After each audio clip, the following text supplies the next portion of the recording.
This is the most real part of the conversation. He says, Ya bunayya, my beloved son, my young son, my little boy, aqimis salata, establish the prayer. They commonly translate that as establish the prayer. Let me tell you something about iqama. Iqama in Arabic comes from the word qiyam, and qiyam means to stand.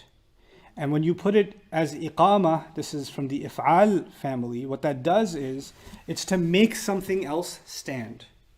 Right? So if somebody was building a tower, they made the bricks stand on top of each other and they built a tower. Right? So they did iqama of a building. That's the iqama of a building, to make it erect, to make it stand. Iqamatu salah, you can think of it, because we use these words, establish the prayer, establish the prayer. What in the world does establish the prayer mean? One of the ways you can think about that is preserve the prayer. Make sure it stays standing. When you do iqamah of something, it's as if you put in a pillar in, or you put a pole or a pillar in the ground, and you make sure you keep checking on it that it doesn't what? It doesn't lean, right? You keep maintaining it. And so you maintaining the prayer and preserving the prayer. That's actually within the meaning of iqamat as-salah. So Allah didn't just say pray. And the father is not telling his son, pray. He's saying preserve the prayer, maintain the prayer. You know what that means? That means the prayer is something that can get damaged very easily. Because when something is delicate and it can get damaged easily, then it needs to be maintained and it needs to be preserved. Like a delicate plant, you have to make sure, some plants, they can't stand on their own. So you have to put a stick in the ground and they trellis and it wraps around the stick. And you have to keep checking on it. Because if the winds were too high or the sun was too harsh, the plant might burn out, right? So this tarbiyah of the plant, this making sure that it grows, making sure that it's preserved and taken care of, that's the kind of thing you have to do with prayer. Now, there are some things we have in our life that don't require that kind of care, right? So if you have a car, for example, you don't have to change its oil for a while and it's running and doesn't matter, right? And sometimes people don't take care of it for a long time until they find out that it's falling apart, right? There are other things you have to check on them constantly, and if you don't, it's not gonna last. By using the word aqim, what Allah is teaching us and what the father is teaching his son is, it's not just enough that you pray, because you could have like a busted, broken down building called prayer, and you just kind of got it over with, and that was your prayer. And your parents can come and say, did you pray? Yeah, I'll pray. Yeah. You pray Maghrib? Yep. And when you actually, secretly record your son or daughter praying, you find out that looks more like a, cardiovascular exercise than it looks like prayer. Because the ruku' was done in light speed. And the sajda looked more like a bird pecking the ground than a sajda. Why? Because the prayer was just something you get it over with. When you have love of preserving and protecting something, then you're constantly fixating. There are people that are fixated on the inner decor of their home. Or people that are really into gardening, checking on every flower. Oh, this one's getting a little weak. There's a delicate care that goes into it. Who touched my shoes? Some people have shoes that are like, they keep them like they belong at a museum on display, right? Well, you know what? The prayer, the father's giving the son advice, is something you have to go out of your way to preserve. And if you don't preserve it, it's going to fall apart. And it's going to be like, here's the analogy, it's going to be like a tree that looks like a tree, but it's just a hollow bark. There's nothing inside. A tree that's a full tree, a car could run into it. The tree's not going to tip over. The car is going to be destroyed, right? But if a tree's hollow on the inside and a car smashes into it, what's going to fall apart? The tree's going to fall apart because there's nothing inside. It looked like a tree, but it wasn't one.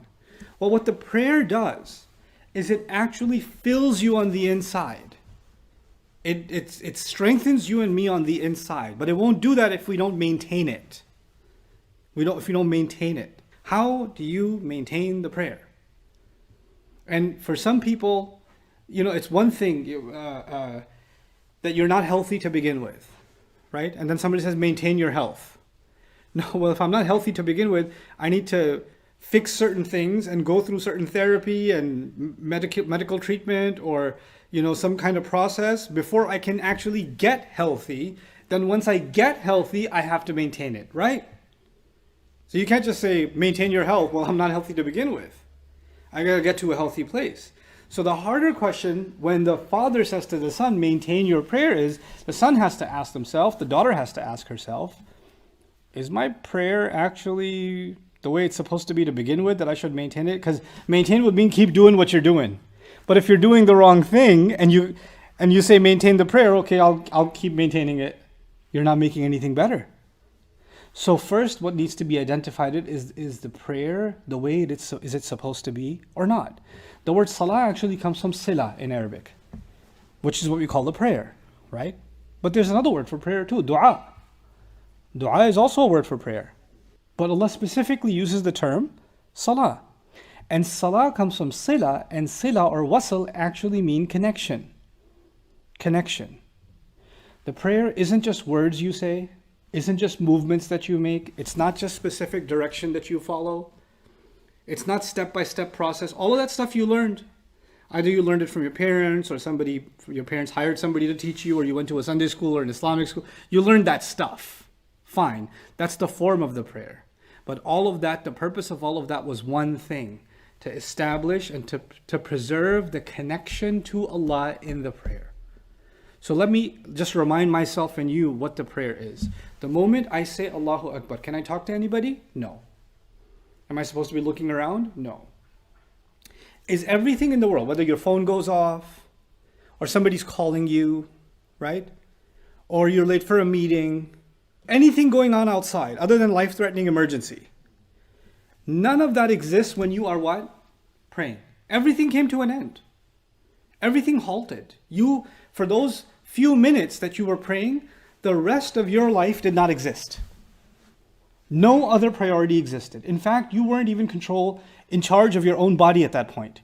You can't just walk the way you want to walk. You can't just put your feet where you want to put your feet. You can't just put your hands where you want to put your hands. Isn't it? Everything is completely surrendered over to Allah since you say Allahu Akbar until the time you say Assalamu alaikum wa rahmatullah. Yes or no? You know what that is? That's a rehearsal. And one way you can think about the prayer is it's a rehearsal. Rehearsal of what? A day is coming when we will not be in control of our bodies. Allah will truly show us how much greater He is than us. We're not going to be able to speak what we want to speak. We'll only speak what Allah wants us to say. We're not going to be able to move the way we want to move. Allah will have control over our limbs, and our body will function in a way that we never imagined before. It's doing things that we didn't want it to do. It's testifying, it's speaking the way we never wanted it to speak. The prayer is a reminder of how we're gonna all end up surrendering ourselves in front of Allah on Judgment Day. Now think about that. On Judgment Day, it didn't matter what clothes you used to own. It didn't matter what car you had. It didn't matter where you lived. It didn't matter how much money you had. All the arguments you had, all the people you liked, all the people you hated, all of that disappeared. It's just you and Allah. That's it. It's just you and Allah. And you're just standing in front of Allah, isn't it? By the way, it's called Yawmul Qiyamah, the day of long standing. And what is the longest part of our prayer? Qiyam. Qiyam. There's a reason for that. We start the prayer by reminding ourselves, standing in front, because when somebody's standing in prayer, they're standing in front of Allah, right? They have to connect themselves to Judgment Day. And they have to connect themselves to Allah as if I am in front of Allah and Judgment Day has already started for me. It's a recap. It's a small preview of what's going to happen on Judgment Day. And on Judgment Day, I want to be able to say the things that will benefit because I won't have control over my tongue. I want to be able to say the right things. And the best things I can say are the truth. And Allah tells us His words Himself to say when we stand in front of Allah. That is not something you can just automatically get if you say Allahu Akbar, Subhanakallah wa bihamdika wa tabarak. If you do that, you can finish the prayer. And in terms of fiqh, you prayed, but you actually I didn't connect to Allah that way at all. I didn't connect with Allah. I didn't remind myself what this prayer is for. Maintain your connection to Allah through the prayer. Is aqimis salah. Allah is now telling us, people say things like, and you might say things to yourself like, I want to feel closer to Allah. I want to feel spiritually connected to Allah. Allah has given us the best program to connect to Him. That's the prayer. When the prayer is not doing what it's supposed to do, then you're trying to find some other alternative way to feel spiritual.